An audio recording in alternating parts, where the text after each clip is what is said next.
Buenos días, querida familia. Nos reunimos nuevamente alrededor de la palabra del Señor en este sexto domingo del tiempo ordinario.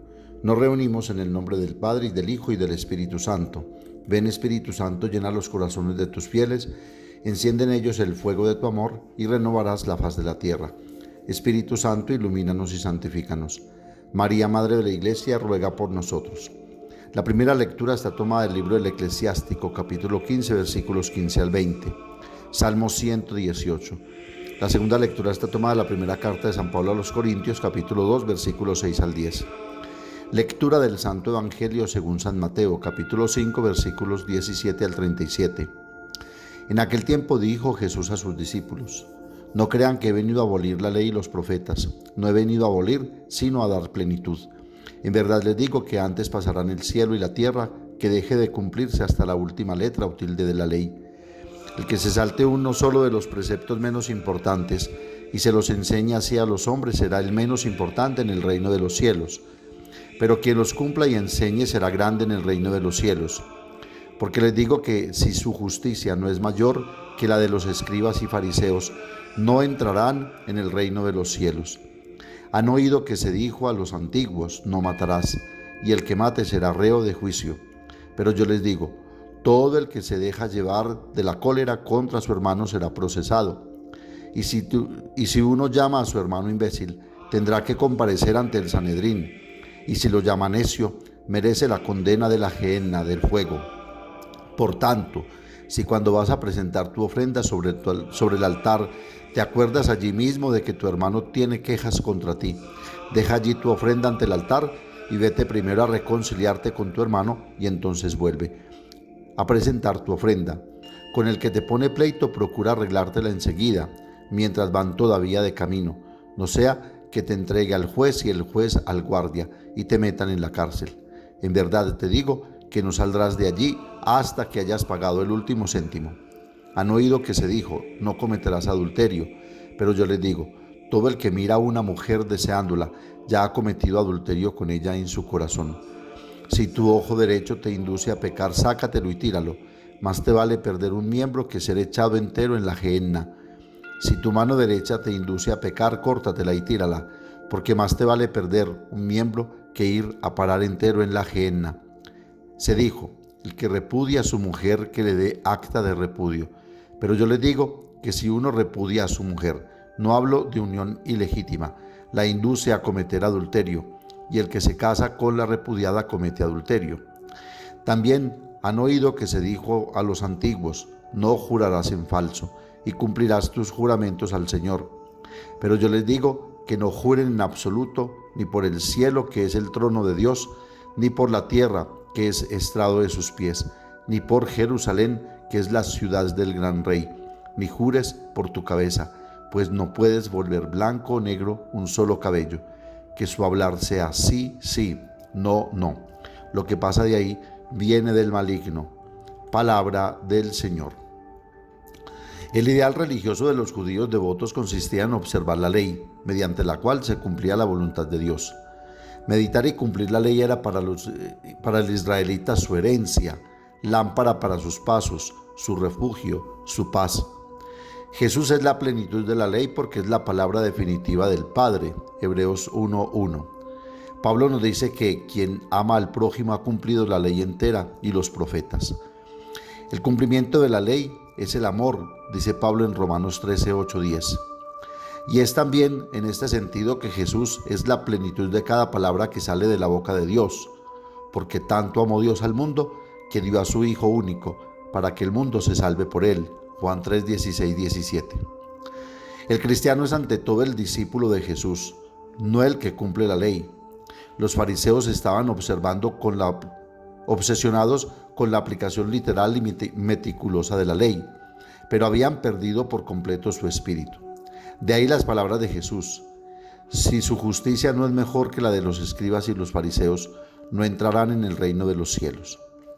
El amor no es principalmente un sentimiento difuso que nos permite hacer siempre lo que queremos, sino más bien el motor del servicio al prójimo, según los planes divinos.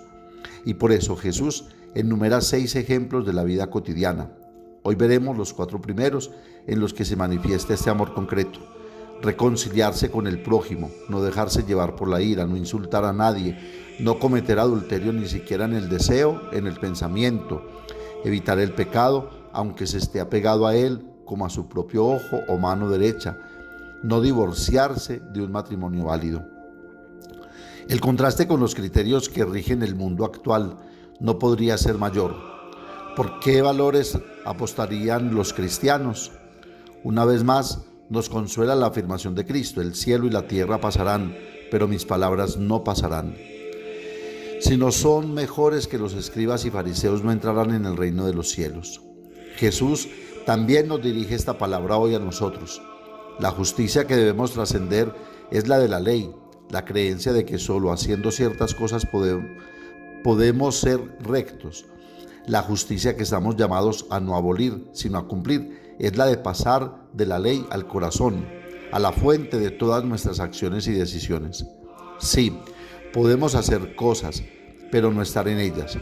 Podemos hacer cosas solo para sentirnos bien, para estar en paz con nuestra conciencia, sin estar plenamente comprometidos con ellas. Hoy el Señor nos invita a mirar nuestro corazón, que es la fuente de todas nuestras acciones y decisiones. Dice el padre Fabio Rossini: hay una transición de la ley a la gracia, una transición de la realidad vivida superficialmente a saber vivir una relación profunda con Dios, con nosotros mismos y con los demás. Hasta aquí el padre Fabio Rossini. No podemos amar solo según reglas. Claro que existen, pero la regla lo es menos. ¿Acaso esta transición a la profundidad de cada relación que tenemos con los demás implica romper las reglas? No, por supuesto. Por eso el Señor Jesús dice: no he venido a abolir, sino a dar cumplimiento. En este evangelio nos encontramos en la parte relativa a las llamadas antítesis. Se dijo, yo les digo, que también podríamos definir como profundizaciones o saltos cualitativos. Jesús entra en el plan de Dios para nosotros, no para rehacer una ley, sino para rehacer un corazón nuevo. Se dijo, no matarás. Les digo, quien se enoja con su hermano, quien guarda rencor, es potencialmente un asesino. El apóstol Juan afirma, quien no ama a su hermano es un asesino. 1 Juan 3:15. Dice el padre Ernest Ronchi, quien no ama, mata. La falta de amor no es solo ni muerte lenta, sino que es una encubridora de violencia y asesinato. Jesús muestra los primeros pasos hacia la muerte: la ira, el insulto, el desprecio. 3 formas de asesinato. El asesinato externo proviene de la eliminación interna del otro. Hasta aquí el padre Ernest Ronchi. Por eso el Señor nos invita a reconciliarnos con los demás antes de presentarnos ante el altar. Incluso dice, si sabes que alguien está en tu contra, antes de presentar tu ofrenda ante el altar, ve y reconcíliate con él. San Pablo nos lo dice de manera perentoria en Efesios 4:26. Dice, airaos, pero no pequéis, no se ponga el sol sobre vuestro enojo. Esto significa que aunque es natural sentir ira, no se debe permitir que el enojo persista, provocando pecado o amargura, siendo vital resolver los conflictos antes de dormirnos para no dar lugar al diablo. Por lo tanto, construyan puentes, acerquen la mano, den siempre el primer paso, sabiendo que, como dice el padre Silvano Fausti, con tu vida, hayas buscado o no la reconciliación, escribes la sentencia que leerá el juez. Jesús nos la lee ahora para que nuestras sentencias cambien. Hasta aquí el padre Silvano Fausti. Y de nuevo, han oído que se dijo, no cometerás adulterio. Yo les digo, si miras a una mujer con lujuria, ya eres adúltero. No dice simplemente si deseas a una mujer, sino si la miras con lujuria. Si reduces a una persona a un objeto para tomar o coleccionar, cometes un delito contra su grandeza y belleza, dice el padre Ernest Ronchi. Finalmente, yo les digo, no juren en absoluto, que su palabra sea sí, sí, no, no. De la prohibición de jurar, Jesús pasa a la prohibición de mentir. ¿Cuántas cosas debemos dejar de decir? ¿Cuántas palabras inútiles e infundadas que dañan nuestra conciencia? No convirtamos, pues, nuestra vida en una mentira, porque solo la verdad, solo vivir en la verdad de Cristo nos libera para la eternidad. Este domingo profundizamos en los detalles del Sermón de la Montaña, que nos muestra la belleza y la grandeza de la vida cristiana. Nos encontramos en la sección que trata sobre las llamadas 6 antítesis, que también podríamos llamar las 6 perspectivas o los 6 saltos cualitativos.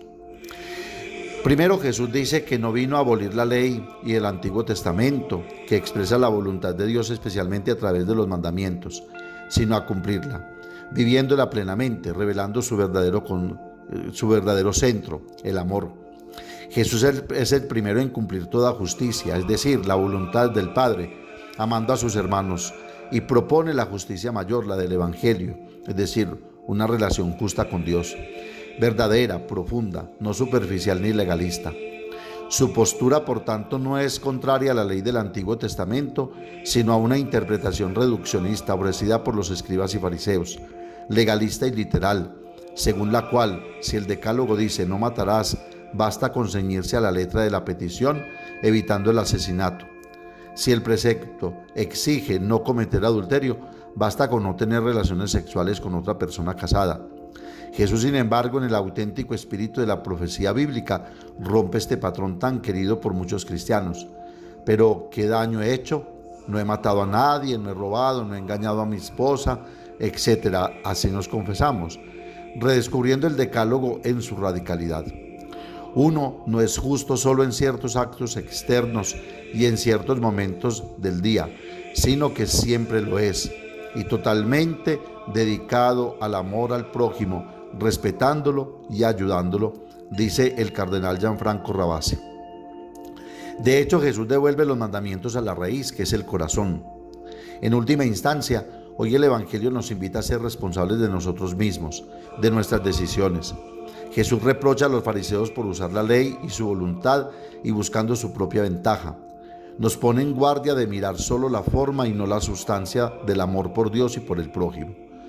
Jesús nos lanza una provocación fuerte hoy y nos pone en el camino de la elección, de mirar más allá, de no quedarnos en miradas cortas y tal vez en realidades añejas y pasadas. Jesús quiere que vayamos a lo esencial y hagamos siempre algo más.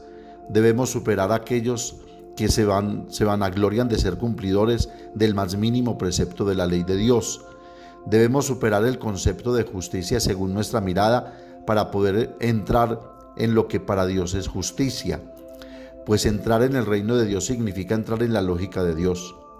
Debemos ser conscientes de que no se puede uno salvar a sí mismo en este mundo ni en el reino de Dios.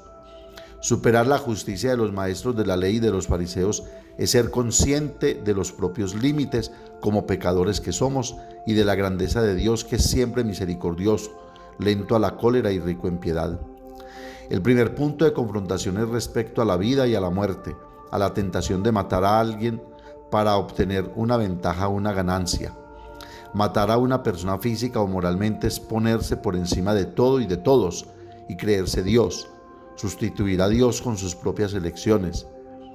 Él, que es único Señor de la vida, pues toda vida le pertenece solo a Él y ni siquiera Él decide quitar la vida al hombre por pecador que sea o por ingrato. Todo lo contrario, Él protege la vida. Veamos que el juicio de Dios no es solo para quien mata físicamente, sino para quien se deja llevar de la ira contra el hermano. Pues en la Biblia, la ira es algo que Dios ha infundido en el corazón del hombre, no para matar, sino para compadecerse por las injusticias y la impotencia de no poder hacer nada en favor de quien sufre injusticia u opresión. De hecho, en la Biblia se habla más de la ira de Dios que de la ira del hombre, porque la ira de Dios es su compasión por el dolor, la enfermedad, las injusticias y todo tipo de sufrimiento causado por el hombre hacia los hermanos, por el egoísmo, la prepotencia o la autosuficiencia con la que queremos conducir nuestra vida y tomar nuestras decisiones. Ir más allá de la justicia de escribas y fariseos es ser conscientes de que todos somos pecadores. Ninguno puede estar por encima de otra persona, pues todos necesitamos que Dios nos realce. Ahora, Jesús toca un punto más álgido y elevado respecto al matrimonio, al amor conyugal, al que Jesús lleva al origen y a la creación como proyecto de Dios para el hombre y la mujer, la sacralidad del matrimonio. pues ahora Jesús toca el tema de nuestros afectos. Jesús quiere hablar de nuestra capacidad de amar y de permanecer fieles a quienes amamos, pues aquel que ha unido a mí de manera indisoluble su existencia es el mismo Jesucristo, Verbo eterno de Dios. Nos queda a nosotros la tarea de reconocer el amor más grande de quien está a mi lado y me acompaña. Superar la justicia humana es reconocer que solo Dios puede justificarnos y lo hace con su propia sangre en la cruz. Pasa entonces Jesús a otra realidad muy usual hoy entre nosotros, el juramento. Jurar significa reconocer que no jugaré con la vida propia o la de los demás, sino que se pretende dar coherencia de aquello que se es. Y como sostén de estas palabras, se recurre a Dios como garante de lo que se jura, pero no necesitamos de pedir ayuda a Dios para confirmar nuestras palabras y nuestras promesas. Por eso Jesús ahora nos indica una vida transparente, sin dobleces o subterfugios. Pues pensemos cuántas veces nos escondemos detrás de medias verdades que son mentiras y que en definitiva nos están dañando a nosotros mismos, y pensemos que con estas verdades a medias escondemos nuestras caídas o faltas. Digamos, dame, Señor, la capacidad de reconocerte en mis decisiones y elecciones, y dame el coraje de gastar mi vida en beneficio de los demás. Santísima Virgen María, ayúdame a ir más allá de lo estrictamente necesario, a superar la justicia de los escribas y fariseos y a ser cumplidor de la ley, pero en el amor. Amén. El Señor esté con ustedes, y la bendición de Dios Todopoderoso, Padre, Hijo y Espíritu Santo, descienda sobre ustedes y los acompañe siempre. Que tengan un feliz domingo, un buen descanso, una feliz semana en el Señor. Recuerden que los padres de la parroquia los queremos mucho.